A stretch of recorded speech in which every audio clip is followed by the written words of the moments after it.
Hello and welcome to Unpacking Contract Law, the UK-based contract law podcast delivering unsolicited opinions on new and old contract law cases. The purpose of these podcasts is to provide you with an insight into our thoughts, ideas and ideologies around all things contract law.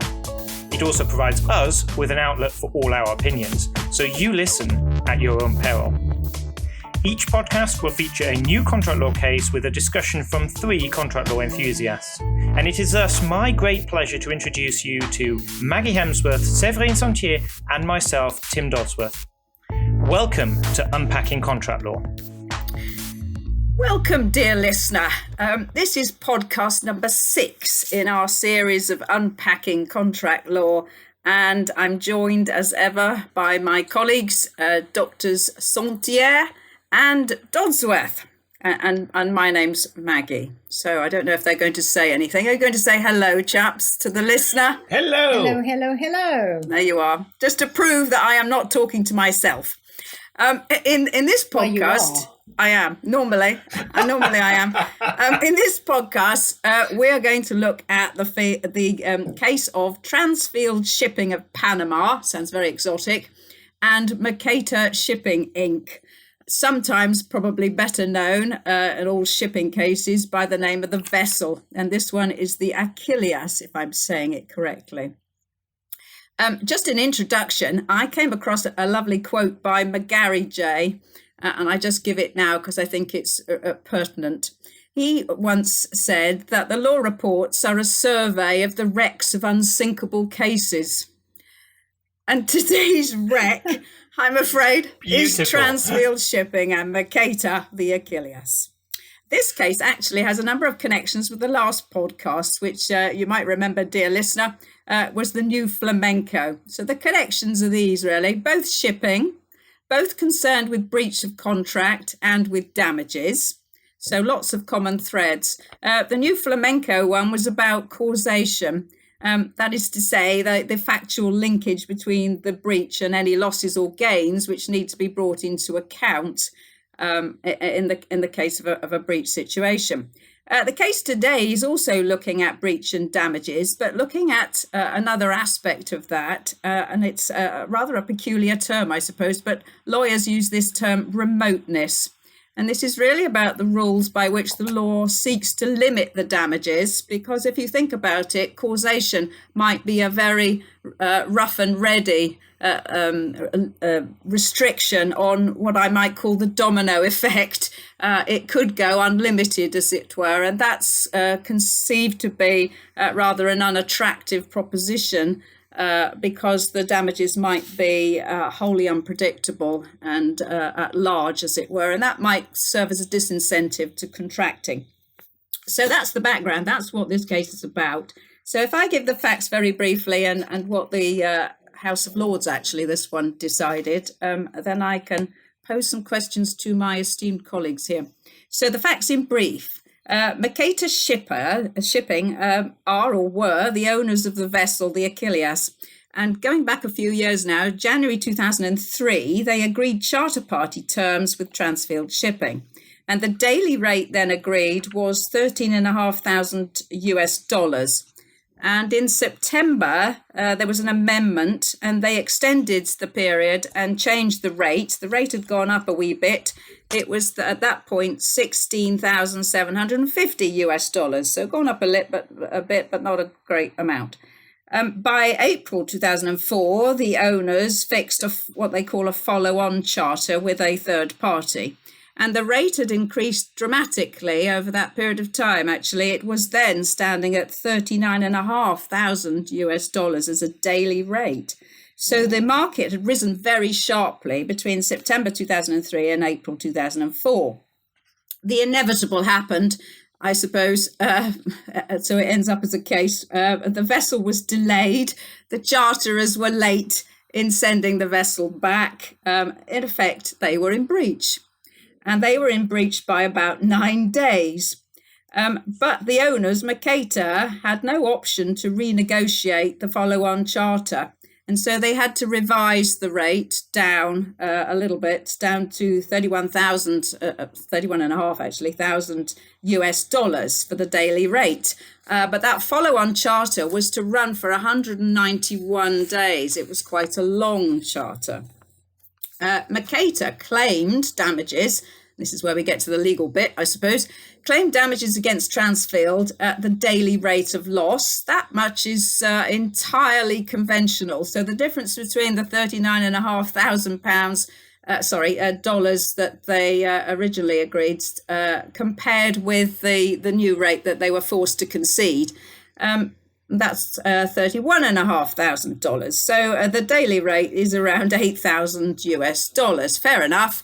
But the point of argument was, were these damages to run for the 9 days of overrun or the 191 days of overrun? That makes a big difference. If it's 191 days, it comes in at, I am told by the case report, 1.3 million US dollars. It is worth arguing about, in other words. So they claimed for the 191 days. And the basic law, this is where we get to the law, or standard law as it's known, actually dates from the Victorian era. So we haven't really moved a lot from the Victorian era, you might think. And that case, if you're interested, you lawyers, you students will be interested, Hadley and Baxendale. That case is actually very interesting, but I digress. There are two limbs to that. They're alternatives.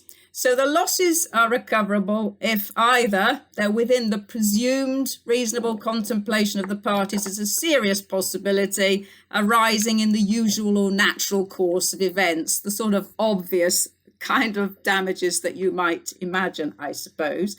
Alternatively, they're recoverable if they're within the special knowledge of the parties. In other words, for that second limb, you've actually pointed out to the potential contract breaker, hey, look, chum, if you're in breach, this is what is likely to happen, and it's usually considerably more.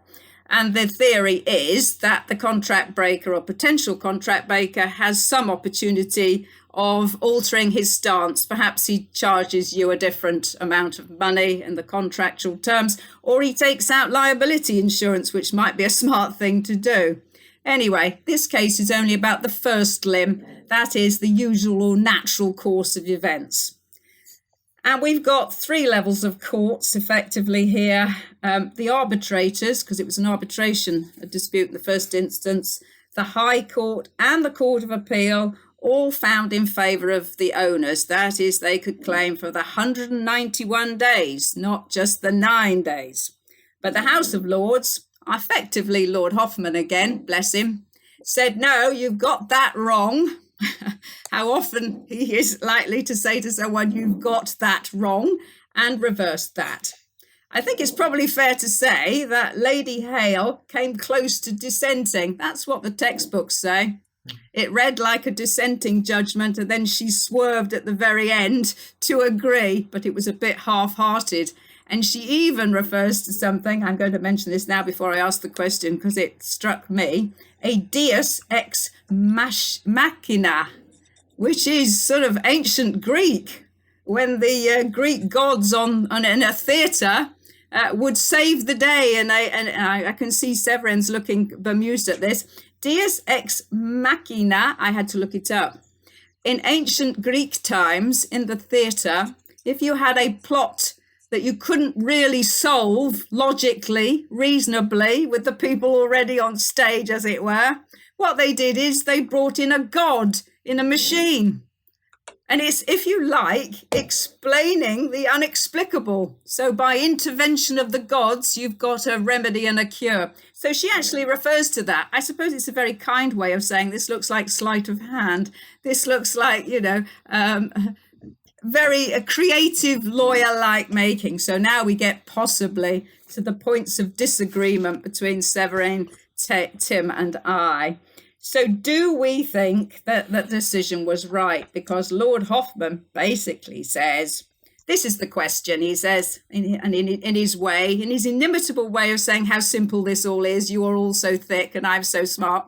He says, Is the recoverable losses on breach a rule of law, so it applies so long as there is no express provision, or is it capable of rebuttal, where the context and general understanding of the particular market would indicate that the party in default would not reasonably be assuming those losses? And he says for the latter, it is capable of being removed, if you like. This general rule doesn't apply if the context and general understanding would say otherwise. And he says the evidence was that everyone in the market in 2003, 2004 in shipping all assumed that the liability would only be for the days of actual overrun. So the 9 days only, not the 191 days. So Tim and Severine, finally, I get to a question. I ask you finally, do you think that's a significant shift in the law? What do you reckon about that? Right or wrong? Shift, no shift? I was looking puzzled with your Greek I love that. Because Deus ex machina is a Latin phrase, so there you go. Well, it was in Greek plays, I understand. But I know that that's fine. Okay, so back to the pressing question. Well, I will answer the question in a roundabout way. It was really nice for me to actually read again what is now a reasonably old decision, actually, and to it's not old by my standards. It's 2008. And to read Lord Huffman's assumption of responsibility, and also to see that they all mention that something, the question which hadn't actually been raised until then, that can you actually claim for such an enormous amount of money, that they were all referring to the fact that we are in shipping terms, and that the question hadn't yet been asked, which I had forgotten that it hadn't yet been asked. So it's really for all our students listening, it's actually really good to read again the decision which you think because I thought I knew when type, extent, and all that, and and in fact you forget actually quite the importance. So I think it is an important decision, but maybe not for the right reasons, because of course the courts have tried to understand. The difficulty with the decision is that, so as you've said, Maggie, Lady Hill, or Baroness Hill, I was quite disappointed with her viewpoint. It almost seems like, I know nothing about it, and, please, so it's a little bit disappointing on that. Trying to find out exactly what they all say, and what's the ratio and all that. So that on that is interesting. And what is it that Lord Huffman is saying about the assumption of responsibility? So what is interesting from this decision is that, of course, it's not enough to be aware of the potential loss, but what is interesting is that you must accept a liability. So I think that is interesting, because the question, in effect, hadn't yet been asked. But I suppose the criticism might be, how are you going to show that someone has assumed responsibility? Well, yes. So I think that's the assumption of responsibility is, is it a complete change of tack from the House of Lords or not? And what is it that they all, have said? Because of course we have, as you said, Baroness Hill, half-heartedly, say, yes, of course, I agree with you. But so the ratio is difficult. And afterwards, what the courts have done to try to explain what it is by this assumption of responsibility, and whether, if it is a real change of tack from the court, whether it then, how to go about it, as to, you know, the impact of the decision. So, well, would you say that they've tried to contain it to shipping? Absolutely, or at least to yes, I would say, you know, if we look at the Court of Appeal or the High Court, you know, saying that it is an exceptional case. So yes, they definitely have tried to contain it and limit the impact of the decision. Yeah, definitely. And what do you think, Tim? You're nodding, not nodding. Yes. I am. So, as with Severine, it was great to reread the case because I think it highlights that I'm not sure I necessarily disagree with the outcome, but I really disagree with the impact that it's had. But has it only had impact with academics who like writing about these things? So has it made an impact in the real world, if I put it that way, contentiously? I don't think I can answer that question. I probably don't have the real world experience to do that. But considering that it appears in every single textbook and casebook with quite a bit of explanation, is giving this case, I think, too much credit. So Lord Hoffman's idea that we have a presumption that can be rebutted seems okay. On the face of it, seems plausible. But I think if we dig a little deeper, then it doesn't actually work that well.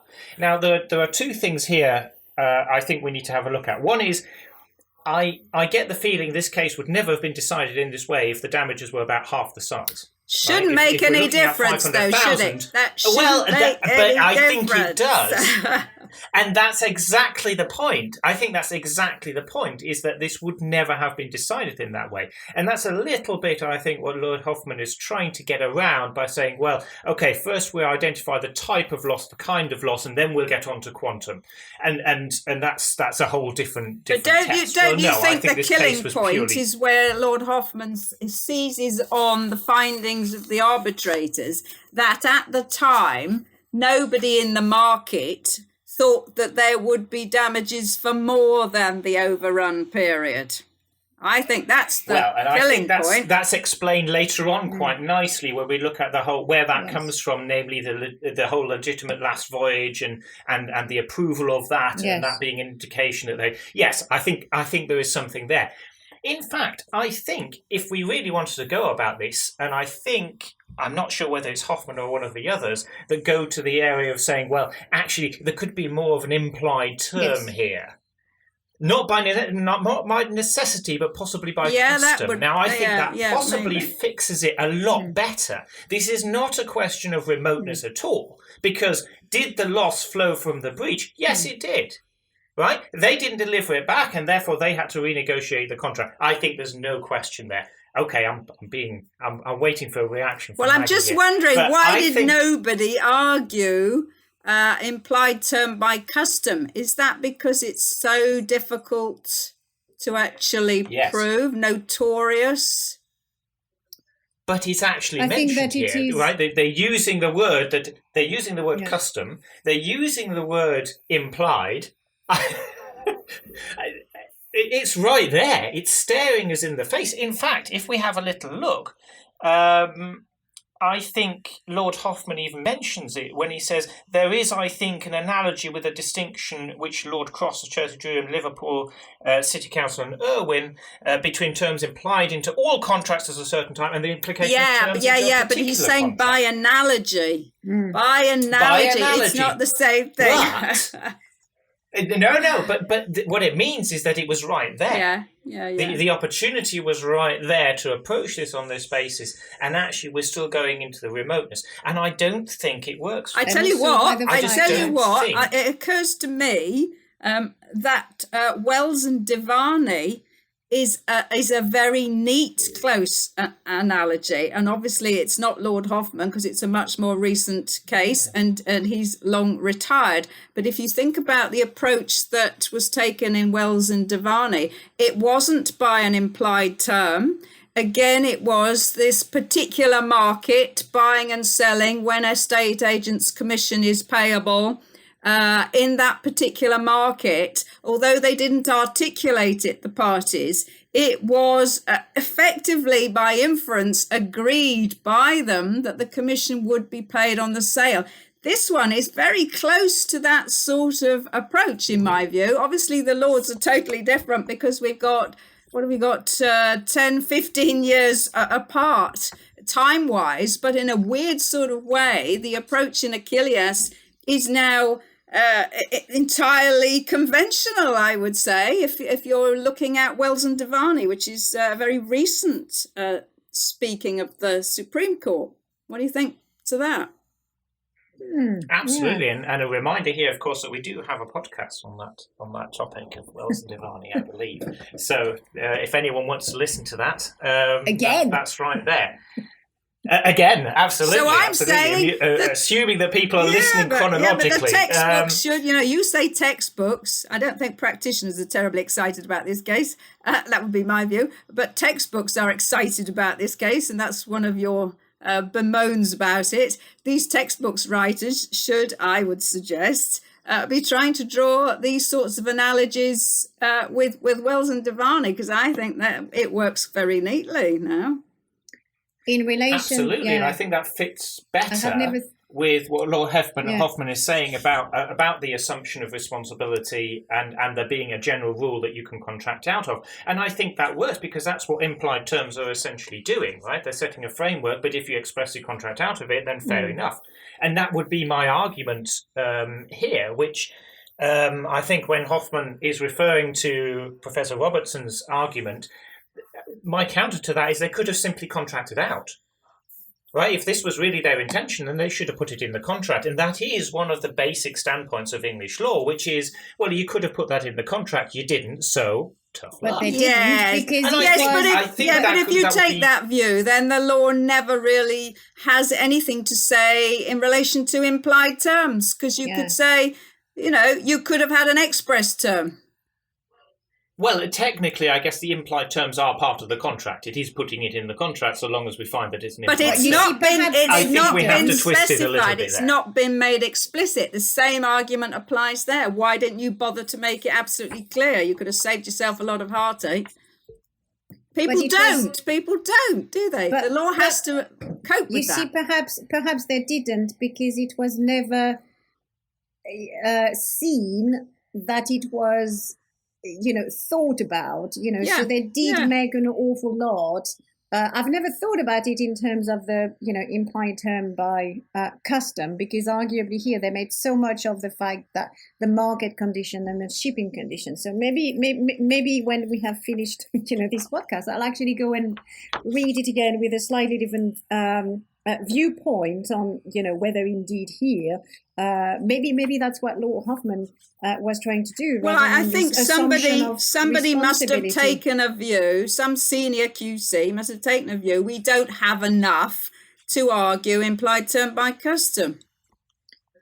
But if that's the case, then surely that's tough luck then. This is not a matter, I don't think, of remoteness. It just simply doesn't fit within. Whether causation or remoteness, no matter what we're arguing in this point, it just doesn't fit in. The test in Hadley was quite clear, and I think trying to throw that over, and that's what we're seeing in the following cases, right? Maggie, you mentioned in the pre-session, the Sylvia shipping, saying this is really just limited to shipping, and not just that. I'm assuming by now they're putting it in the contracts. I'm assuming, following this case. So in other words, that should really have been the death of this case. That should have been the end of it. In fact, no matter how they would have decided this case from now on, from that moment onwards, it was going to be put in the contract. Well, I think one way this case, how, so the Sylvia and all the other cases, which name escapes me, where they do try, to say that this is an exceptional case, the fact that it was an incredibly volatile market is indeed, shows that what Lord Hoffman has said is an exception. So it's not a new norm. It is something which is only going to apply in indeed exceptional circumstances. And and in relation to the shipping market, which again is quite, interesting to see that, they keep on harping on about, what was known for the arbitrators, for the commercial shipping. So in a way, it's kind of weird that, it was extremely volatile, but by the fact that it was extremely volatile, that therefore gave an indication that even though it was extremely volatile, it was not impossible, and therefore not completely. But you have to be careful about when you decide the market became volatile, because that was after the agreement as to terms between the contracting parties. The market was not volatile at the time of the contract. And so you can only be asked to predict, if you like, what is a serious possibility on the basis of what you know then. Okay, but if you look at Roger and Hell, they said that it was not contemplated as an extremely volatile market condition. So, that is what they said. But there, I'd like to come in because I'm not quite sure. Again, that makes that much sense, because it sounds like what we're saying is, or I think Lord Hoffman himself says this, that the justification would be that it's placing an unjustified risk on the contract breaker, right? So if they couldn't have predicted it at the moment they entered into the contract, then therefore we shouldn't have that. But they are the ones that can avoid the breach. They are the ones that can do something about it. Here, the owners of the ship could do nothing about trying to get the ship back for this new contract. Mm-hmm. Whereas the actual ones that are going to be in breach could have done something about it. Well, there's two points to that. So I don't think. Well, there's 2 points to that. You can always do something about the breach by not breaching, but it's too simplistic to not take on board the likelihood of losses. And so you need to be able to predict what the extent of your liability is going to be. That's the basic argument. Otherwise, it's unfair. Mm. You can't adjust in accordance with that. It's an unknown. And the other point is peculiar about shipping, and I think Lord Hoffman does make this point somewhere, that there is a peculiarity in shipping that the owner, when they realised that the return was going to be late, was within its contractual rights to say to the charterer, no, you're not able to do this last voyage that you're contemplating because you're bound to be late. So that is a feature of shipping that wouldn't be applicable in most other contractual settings. That is, the owner has the option to say no, and they didn't. And that's exactly the point where I think that is why the decision is correct, at least on these facts. I mean, not correct in its justification, but in its outcome, is that they actually gave the okay to this last voyage, knowing the potential of it being late. And I think that in itself, that justifies the outcome. I'm thinking more of the fact that, they go on this last voyage regardless of whether they've known about it, knowing that the market has changed, it's going to be quite expensive. In those cases, I think the breacher can do something about it and the other can't. So I don't see that is an unjustifiable risk at all. In which case, they could have easily either taken out insurance for it in case they thought they might be late. They could have just not gone on that last voyage. But the fact that the other party agreed to it probably makes, on the facts of this correct, and that's where the implied term comes from. The implied term being that if I agree to the legitimate last voyage, what we're saying is, if you're going to then be late, you will pay the daily rate. Yes, you have on the daily rate. You have contemplated the possibility of them being late, and you have therefore assumed responsibility for it. Yes, but I mean, that's the $6 million question. You have assumed responsibility for what? And they would say, well, for the period of overrun, yeah, okay, we accept that because that was common understanding, but not for 191 days, or it could be 365 days, or however many days the follow-on might have been, because they have no idea about what the rate and the length of that would have been. So it's artificial to say you're the potential contract breaker. It is within your power not to break your contract. Yes, okay, but that doesn't get you anywhere, because you still have to think liability for what?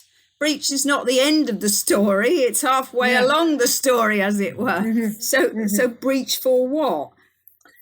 It's the damages that's important. The assumption about what the damages would be. So is it more the length of the follow-on charter rather than the increased price? Well, I think so would this have never been a discussion point if we'd had, if the follow-on charter would have been for 60 days? Well, maybe not. Somebody would have looked at the finance and asked themselves, is it worth powder and shot, as it were, taking this through arbitration, through Court of Appeal, through Supreme Court? You've got to, it's just the practicalities of the legal cost that you're spending on this.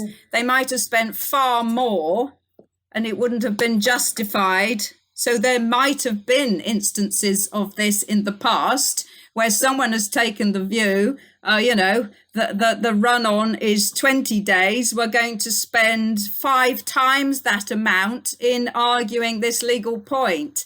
It probably only came to this particular case because the run-on was so very long, and therefore it was justified to spend all of these legal costs fighting this point up to the Supreme Court.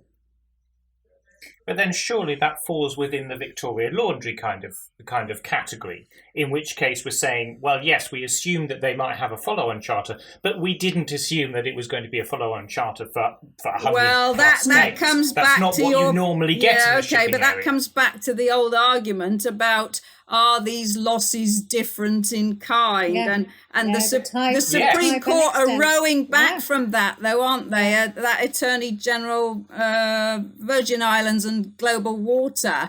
Quite recently, the Supreme Court has said, we don't think it is helpful to talk about losses of a different kind, because what the heck does that mean? And that's your problem here. This is a run-on charter. Does it make it a different thing in kind because it's 191 days as opposed to 60? No, it's still a run-on charter. It hasn't become a different thing. That would have to be your argument, that it has become a different thing because it's passed over whatever threshold you decide in terms of days or rate makes it a different concept. That's the problem, I think. This different in different kind is just too vague, not helpful. Yeah, and the link that you highlighted with the flamenco, even though it's a different question, they did touch upon it with the type extent that that was not helpful. So yes, that is very true. But I think the just because the one element that I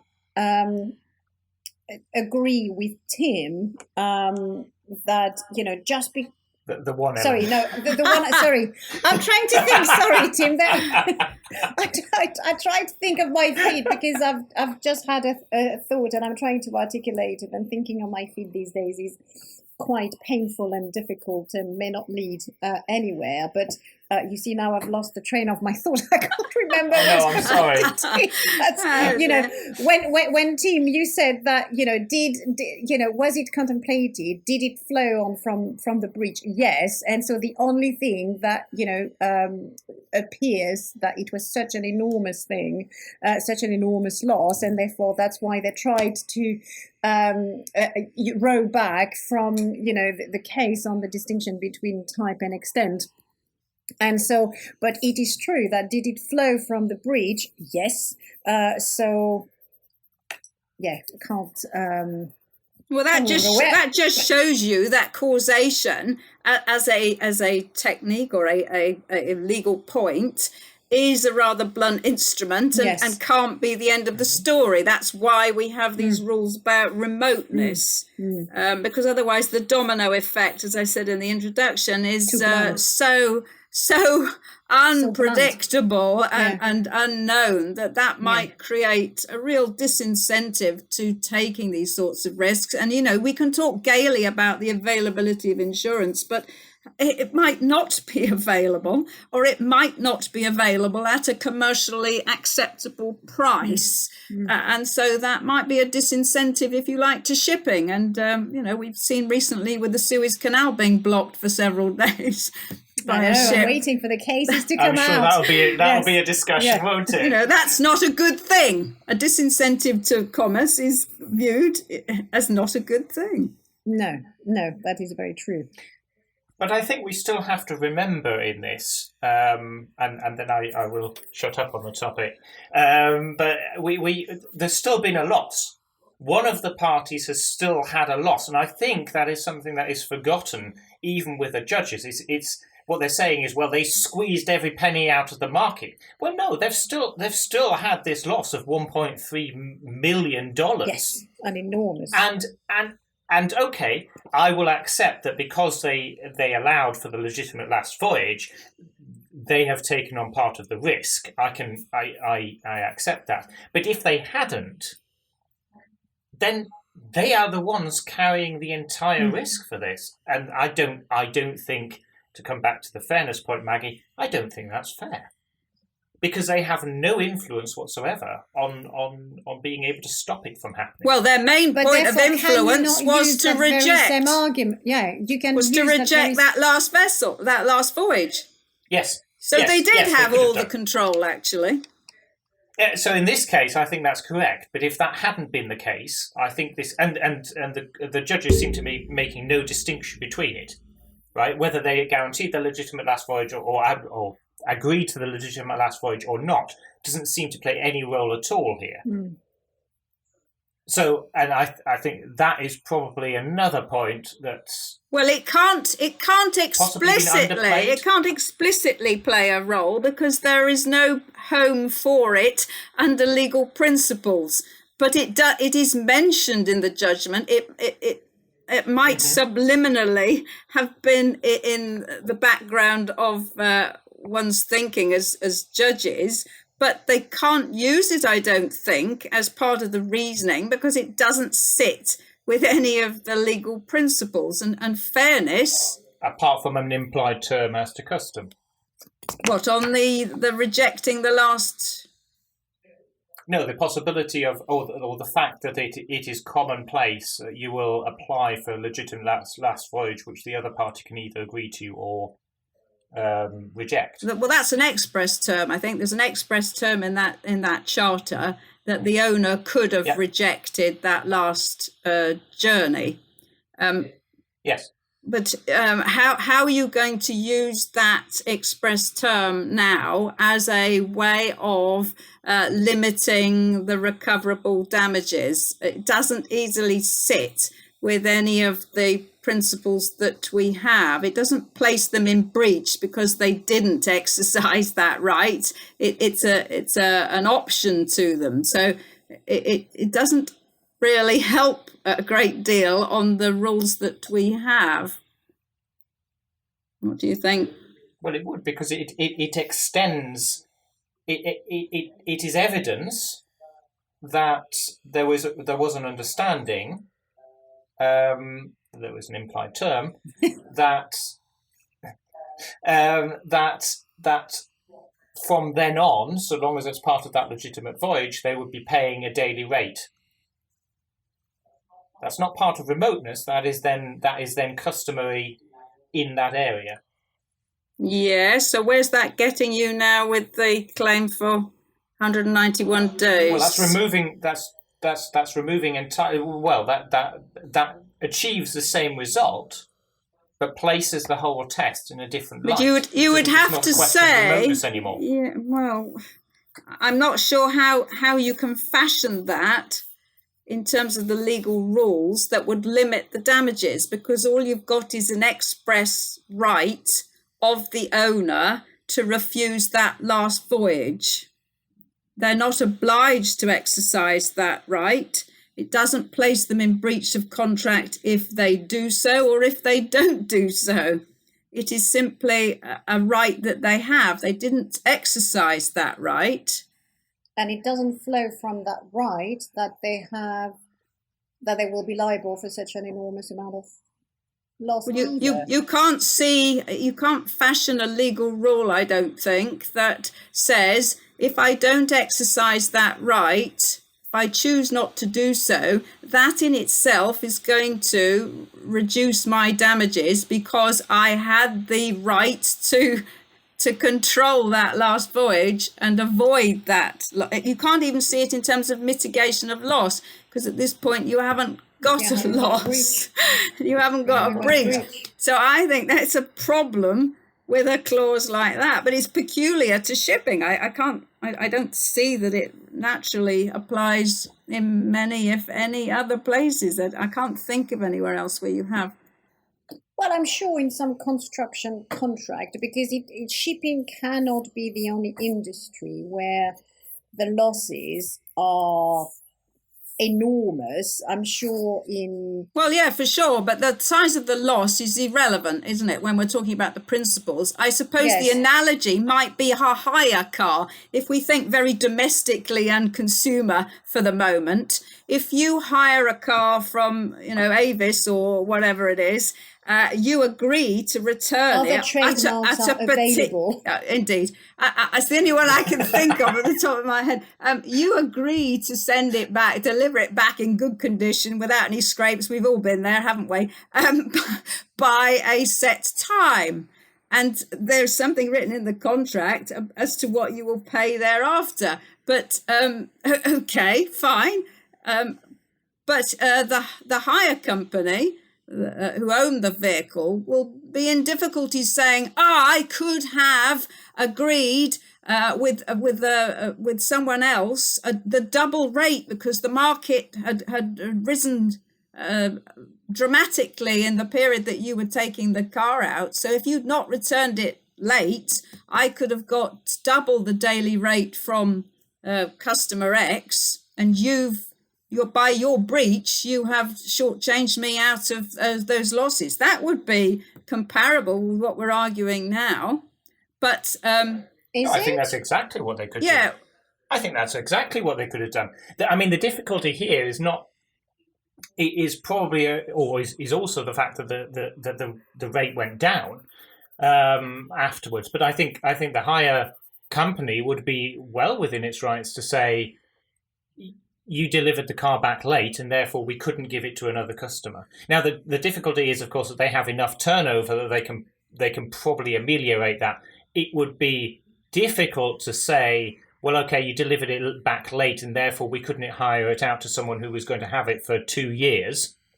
Right? You had the van for 2 days. Well, I'm thinking of the rate it back at a very high rate. Suddenly the rates had changed in the interval.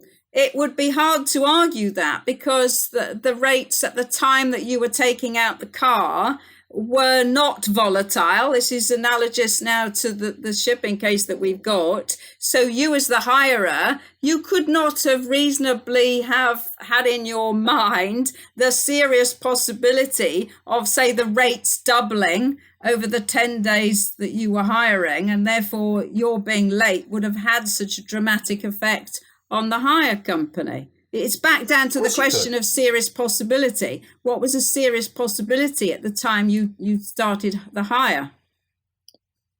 Well, I mean, let's take the example. The higher rates go through the roof all the time. Are you talking about a consumer or a commercial contract? Because I don't think it can work in a consumer setting because No, I don't. I think that's with consumer, you'd have a lot more law to contend with because you have the Consumer Rights Act, things like that. But in principle, I'm talking in principle in terms of the common law. This shipping problem. The only thing I can see analogous would be another sort of hire arrangement. But even in hiring a vehicle, let's take the hire vehicle situation. Let's say I hire a small van at £100 a day for 2 weeks. Throughout those 2 weeks, somewhere in the middle, we suddenly get the lockdown. The prices, of course, go through the roof because they've now got to clean the cars, whatever. Of course, that's in my contract. Of course, I thought of that. No, you wouldn't have thought about it at the time you hired. If it was so then maybe, happen? But post the contract. Could something happening to but even when I enter into the contract, can I imagine a scenario where the prices of a hire vehicle double? It's not a question of imagining, remember, because we're talking about contract law, and this is something I think the House of Lords said. What is foreseeable is a much broader possibility, as it were. In contract, we intentionally have a much narrower. You have to be able to reasonably contemplate this as a serious possibility. And that was Lady Hale's route out of the problem with the Achilleas, because she is saying, no, at the time of the contract between the shipping company and the charterers, it was not viewed as a serious possibility that the market would have gone AWOL, as it were, and climbed from, what was it, $16,500 up to $39,000 as a daily rate. No, nobody had that in their mind. Not as foreseeable, because you can imagine many, many things that are quite unlikely, as it were. But for contract, we intentionally use different language to try and convey that this is a much more restrictive field of contemplation. So it's not imagining, it's not foreseeing, it's not saying it might be. It's got to be a serious possibility, or that very unhelpful negative, not unlikely. And I think from memory, the Supreme Court have recently talked about this not unlikely. I think it was the Attorney General Virgin Islands again, the global water thing, because they say it's less than a 50-50 chance, but they're not willing to say how much less than that. And they certainly say it's not simply probabilities or statistics. But I think what they're trying to convey is it's got to be something that looks to be pretty possible, as it were. So this not unlikely is much higher than your imaginings. This is what I'm trying to say to you now. The time you take this hire car out, unless the market has changed, become volatile at that point, you cannot predict within reasonable contemplation volatility. By its nature, it's not happened, and no one is thinking that it's going to happen. Anyway, we're getting close to change of circumstances, which, is another... Yeah, but why should that risk be placed? This is why should that risk be placed on the non-breaching party to the contract? This is something that's happened. This is a someone has got to carry the loss. Someone's got to take the risk. At root, this is a policy decision, isn't it? Yes. Causation root is a factual decision, and that in some instances makes it easier and in others not. But anyway, remoteness is a legal question, and behind all of that, I think is just simply a policy decision. That But it is. There are losses. Yes. They've got to fall somewhere, and someone is going to be unhappy. But there are bigger issues in this aren't decision that it is. They did say it is a policy decision. I thought it was quite interesting that Baroness Hale was the only one who actually said that, to rule out a whole category of loss simply because parties hadn't thought about it, create as much uncertainty and injustice as letting it in. I thought that was quite interesting, getting back to injustice and fairness and all that. But so it is a policy decision. That is one thing, indeed, that all of them have made clear, that it is a question of law, and therefore that is why it is incredibly important to have clear rules. And on that reassertion, which is also in a way reasserted in a different setting, but linked to it in the new flamenco.